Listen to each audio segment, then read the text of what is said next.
पश्चिम बंगाल में आग कैसे लग सकती है? सरकार आपकी है, सिस्टम आपका है, पुलिस आपकी है, व्यवस्था आपकी है, कैसे बीजेपी आग लगा सकती है? रोकिए ना इन्हें फिर। हम लोग रोक रहे हैं, बिल्कुल रोक रहे हैं। आप देखिए हाँ, अभी तक कहीं पर कोई कानून के माहौल नहीं दायरे में है। रहकर आप आज कीजिए अगर कुछ भी आज ही गलत लगता है तो। आज ही ब्रिगेड में उन लोगों का इतना बड़ा वैसे प्रोग्राम हुआ, धर्म का पूछिएगा पाठ करना, जो गीता बाबा पाठ लोग करना, जो गीता बाबा का पंडित संदेश जो तो भी आए, लोगों के जीवन उसको को जरा आसान सा ही कोई बनाता है। नुकसान हुआ। साबिर अली जी, गीता का जो सार है, गीता का जो संदेश है, वो तो लोगों के जीवन को आसान ही बनाता है। इसमें दिक्कत तो वैसे होनी नहीं चाहिए। तो कहाँ कोई दिक्कत हुआ? आप पूछिए कि जो लोग आज ऑर्गेनाइजर है, कोई बोल सकता है कि प्रशासन की तरफ से कोई भी दिक्कत हुआ? बिल्कुल शांति रूप से आज प्रोग्राम ठीक किया उन लोगों ने। जिसका जिनका अपना आस्था है, आस्था के ठीक ऊपर है अपना प्रोग्राम करें, इसमें ठीक क्या है दिक्कत है? ठीक है। लेकिन नफरत मत भूल। लेकिन आप हम कह लोग रहे हैं चाहते हैं कि लेकिन सब आप कह अपने रहे हैं कि अपने बीजेपी पालन माहौल करें। खराब करने की कोशिश में लगी है, और ये 2024 बिल्कुल के करते चुनाव को देखते हुए। ठीक है, आप बोलने देते हैं। मौमिता जी बोलिए, क्या बोलना चाह रही थी आप? हाँ, मेरी जो को पैनलिस्ट है, जो टीएमसी की तो हिसाब से बोल रहे हैं, उनको मैं ये रिमाइंड करवाना चाहूंगी, जैसे कि उन्होंने कहा है अभी कि वेस्ट बंगाल को हिंदू राष्ट्र बना दिया गया था। उन्होंने शायद भूल गया है कि स्वामी विवेकानंद ने क्या कहा था। उन्होंने बहुत बार ये कहा था अरे कि आप हिंदू सुने समाज, नहीं, एक तो सेकंड मैं प्रॉब्लम खत्म है कर आप लेती लोग हूँ। का। आप ये सुने बोलने नहीं, दीजिए, मैंने ये नहीं बोलने सुना, दीजिए, एक सुना। सेकंड बोलने दीजिए साबिर अली प्लीज। जी, बीजेपी के प्रवक्ता ने साबिर कहा अली हिंदू जी, प्लीज राष्ट्र प्लीज बना दिया। प्लीज, साबिर अली जी, बीजेपी के अभी आप प्रवक्ता ने मुझे कहा मेरा बोल नाम रहे थे कि मैं विपत्ति। 10 सेकंड मांगू, तो साबिर मैं जी, 10 साबिर सेकंड जी, मांगूंगी, आपको शांत हो सुनना जाइए। पड़ेगा। आप बोल रहे आपको थे तो सुनना उन्हें बोलने पड़ेगा, नहीं दिया आपको था। मालूम नहीं है, आपको साबिर सुनना जी पड़ेगा। शांत, साबिर जी डिसेंसी शांत, मेंटेन कीजिए, साबिर जी शांत। Decency anyway. एक अकेली प्लीज महिला साउंड ड्रॉप पैनलिस्ट कीजिए, है भाई, उनकी बोलने रिक्वेस्ट दें, है। बोलने दें। बीजेपी के साबिर प्रवक्ता जी, ने महिला कहा के सम्मान में ही कम से कम बोलने दें। आप बोल रहे थे, जो भी हो, वो बोली तो मैं एक मैंने बात चुप कराया बताती ना हूँ। उन्हें। अब वो अभी बोल जो रही है, आपका टर्न तुष्टिकरण आएगा, अभी की बहुत टाइम है, गलत बोल रही है। अभी बहुत टाइम है, आपका बीजेपी के टर्न प्रवक्ता आएगा, ने बोला नोट हिंदू करके राष्ट्र बैठिए। बना। जो आपका टर्न जो भी आएगा, है नोट करके बात, बैठिए, फिर मैं बोलिएगा। नहीं तो हाँ, गलत बोलेगा मैं सुनूंगा नहीं। अरे मैं गलत कह रही नहीं हूँ, आप बोले, नोट कर लीजिए ना, सवाल किया। आप नोट कर लीजिए, आप नोट कर लीजिए, जो भी नहीं, गलत सवाल लगेगा आप बोलिएगा। बीजेपी के लोगों ने सवाल किया और साबिर अली को लपेट रहे हैं। नहीं, मैंने मैं एक सुनती बात नहीं हूँ। बताती हूँ, ठीक है, नहीं ठीक जो है, भी बोलने दें। बताया वो मेरी रेफरेंस क्या गलती दे हो रही है, सकता सुन है। तो लीजिए। हाँ, बोलिए। हाँ, आप मैं एक्सेप्ट ये किया। कहूंगी कि ये जो मतलब गीता पाठ को लेकर अगर किसी को दिक्कत होना नहीं चाहिए, सबसे पहली बात तो ये है कि गीता का पाठ पहले 2 साल किसी को पहले भी दिक्कत हुआ था, दिसंबर महीने में, और आज भी हो रहा है। और ये गीता पाठ का जो शेड्यूल था, ये बहुत पहले से बनाया गया था। ऐसा नहीं है कि कल बबरी मस्जिद का पुनर्निर्माण की बातें आप हो कह गई है रहे और आज गीता पाठ हो गया। प्लीज आप थोड़ा डिसेंसी मेंटेन कीजिए। और मैं ये आप कह कहना रहे चाहूंगी, ये धर्म के साथ अधर्म की जो फाइट है, जो युद्ध है, ये बहुत पहले से हुआ था रचना जी। ये महाभारत के टाइम से हम देखा था। गीता का जो 4th चैप्टर है, उसमें ज्ञान योग में श्री कृष्ण ने जो कहा था, आप पढ़े? मैं वो देखिए, एक से, पढ़े? अरे आपको तो थोड़ा बहुत भी डिसेंसी नहीं होता है। आप टीएमसी पढ़े? आपको समर्थन पूरा करते हैं, दिखा- समर्थन करते हैं, इसीलिए इतनी मतलब महाभारत आप प्रॉब्लम है देखिए क्या? कहाँ- आप पढ़े हो? आप पढ़े अरे हो? यार! आप पढ़े हो? देखिए कहाँ से? बताओ क्या मैं रचना जी, मैं बताऊं क्या? मैं पूछ आप रही एक हूँ, मैं काम बताऊं करें, क्या? मैं बाकी सबको थैंक यू कह दूं, आप आपस में ही लड़ लें, अलग से एक डिबेट नहीं, रखूं आप दोनों के लिए। मैं चुप हो रही हूँ, आप मुझे आप जब दोनों के बताने लिए अलग के से कहने के डिबेट लिए रख दूं? कहेंगे। शांति से बैठिए ना, शांति से। टीवी चैनल पर है, नेशनल टीवी है, पता नहीं कितने लोग देख रहे हैं, सुन रहे हैं, क्या बोलते हैं आप लोग? आराम से बात कीजिए, वन बाय वन कीजिए, डिग्निफाइड तरीके से कीजिए, अच्छा लगेगा। आप किसी पार्टी को प्रेजेंट कर रहे हैं, आप राजनीतिक विश्लेषक के तौर पे एक दूसरे से लड़ रहे हैं। इस तरह की लड़ाइयां ना गली मोहल्ले में होती हैं, मत कीजिए ऐसा, मत कीजिए, मत कीजिए। अपनी बारी आएगी तो बोलिएगा। मैं एक काम करती हूँ, आगे बढ़ जाती हूँ। विष्णुदास महाराज जी, मेरा सवाल आपसे इसलिए है, गीता पाठ करने में कोई दिक्कत नहीं, कोई बुराई नहीं, गीता का संदेश ज्यादा से ज्यादा लोगों में जाना चाहिए, लेकिन इसमें बीजेपी के नेता भी थे, सांसद थे, बड़े चेहरे थे, इसमें 150 के करीब साधु संत थे, इसमें आम लोगों की भी मौजूदगी थी। और ये तब हुआ जब एक दिन पहले बाबरी मस्जिद की नींव रखने का दावा हुआ। ठीक लग रहा है आपको? सबसे पहले तो सभी लोगों को मैं अयोध्या भगवान राम की नगरी से जय श्री राम कहता हूँ। विषय यह है, हिंदू मुस्लिम सिख ईसाई सभी हिंदुस्तान में रहते हैं और सबका अधिकार है, चाहे वह हिंदू हो, चाहे सिख हो, चाहे ईसाई हो, चाहे मुस्लिम हो। मगर बाबरी मस्जिद के लिए कोई जगह नहीं। अगर कोई आतंकियों का नाम लेता है तो कोई जगह नहीं। मस्जिद बनता है खुदा के नाम से, मस्जिद बनता है अल्लाह के नाम से। और हिंदुस्तान में जो मुसलमान भाइयों को भड़काने का काम करते हैं, जो समाज को तोड़ने का काम करते हैं, समाज में नफरत फैलाते हैं, भारत के अखंडता को समाप्त करते हैं, उसको जहन्नुम में पहुंचा दिया जाएगा। मैं ये बात क्यों कह रहा हूं? ममता बनर्जी, मैं किसी पार्टी का नहीं हूं, मगर मैं नाम लूंगा आपके चैनल के माध्यम से। ममता बनर्जी जी के इशारे पर सब हो रहा है। अगर ममता बनर्जी जी को जरा भी सद्बुद्धि होता तो जो हुमायूं कबीर है उसको देशद्रोह का मुकदमा दर्ज होना चाहिए। क्यों होना चाहिए देशद्रोह का मुकदमा?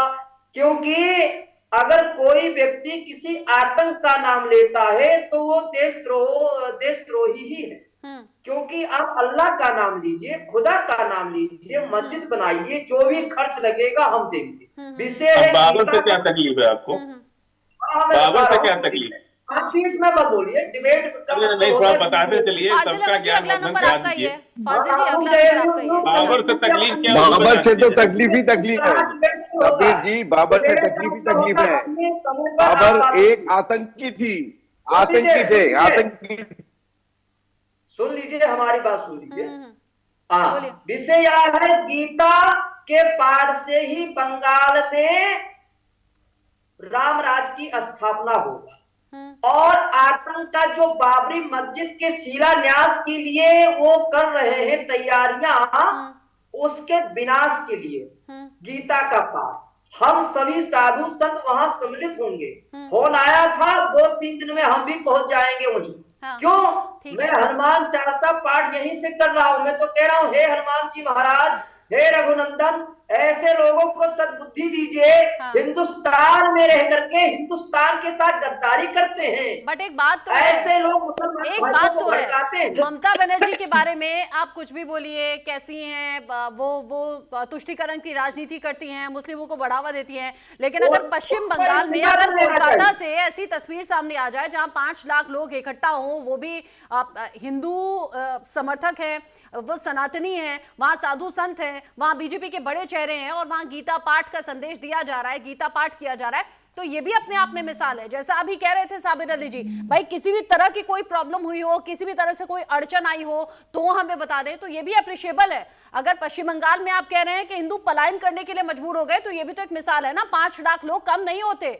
लेकिन फिर भी फाजिल अहमद जी, मैं पूछना चाहूंगी, क्यों आजकल नेता राजनेता इस तरह के बयानबाजी में पड़ते हैं जो विवादित हो जाए? बाबर का नाम लेने की क्या जरूरत थी? बाबरी मस्जिद के नाम पर मस्जिद बनवाने की क्या जरूरत थी? ये कह सकते थे ना, हम मुस्लिमों के लिए एक मस्जिद डेडिकेट कर रहे हैं। जब जानते हैं उस चीज को लेकर विवाद हो सकता है, तो जरूरत क्या?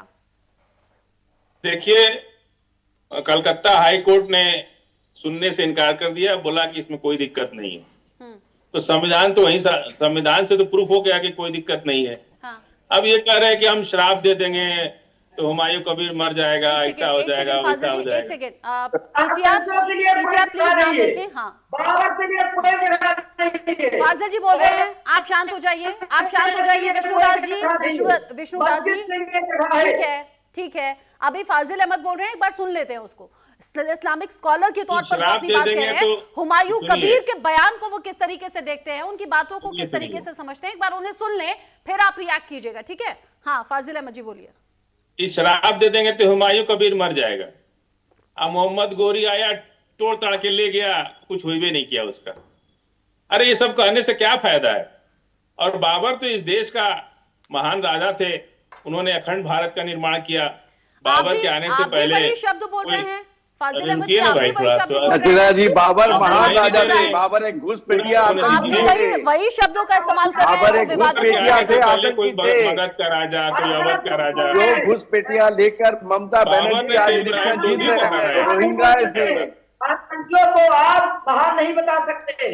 बाबर एक इन्होंने घुसपैठिया आतंकी थे। अर्चना जी, इन्होंने अकबर को, बाबर कहाँ से आए थे? था अकबर, अलोपनिषद लिख दिया और उस अलोपनिषद में लिखा कि अकबर महान शासक है, भगवान का दूत है, हमें उसकी पूजा करनी चाहिए। अकबर जो है अलोपनिषद लिख दिए ये लोग, अकबर की शान में अलोपनिषद लिख दिए और अलोपनिषद में लिख के उसका वर्णन कर दिए। जब जरूरत पड़ी तो मुगलों का चरण चुम्बन करते थे, आज मुगल इनको बुरे लग रहे हैं। एक सेकंड विष्णुदास जी, एक सेकंड विष्णुदास जी, एक सेकंड विष्णुदास जी, शांत। अलोपनिषद लिखे कि नहीं लिखे? फाजिल अहमद जी, मैंने है कि आपसे नहीं ये है? पूछा, फाजिल अहमद जी, मैंने आपसे ये पूछा, राजनेता बार बार अपने स्वार्थ के लिए, अपने फायदे के लिए ऐसे बयान क्यों देते हैं जो विवादित हो जाए, जिससे पार्टी को नुकसान हो, और चुनाव नजदीक आने पर ये क्या ज्यादा तकलीफ क्यों है? उनको बाबर से क्यों तकलीफ है? जब अकबर को अलोपनिषद लिख करके, अलोपनिषद में कह रहे हैं कि अकबर महान है, भगवान का पुत्र है, हमें उसकी पूजा करनी चाहिए, इतना महिमा मंडित कर रहे हैं अकबर को। अब बाबर को गाली दे रहे हैं, ये कैसे चलेगा?